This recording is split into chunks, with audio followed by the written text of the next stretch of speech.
2516. Take k of each character from left and right. This Java code uses a two-pointer technique to find the minimum number of characters to take from both ends of the string. The idea is to first check if it's possible to have at least k of each character. If possible, we then try to minimize the number of characters taken by using a sliding window approach. Explanation 1. Count total characters. First, we count the total occurrences of A, B, and C in the string. If any character appears less than k times, it's impossible to satisfy the condition, and we return -1. 2. Sliding window.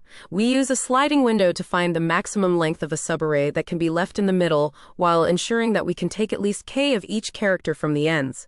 We adjust the window size by moving the left pointer when the current window becomes invalid. 3. Calculate result. The result is the total length of the string minus the maximum length of the valid middle subarray, which gives the minimum number of characters to take from both ends. Thank you for watching and please subscribe.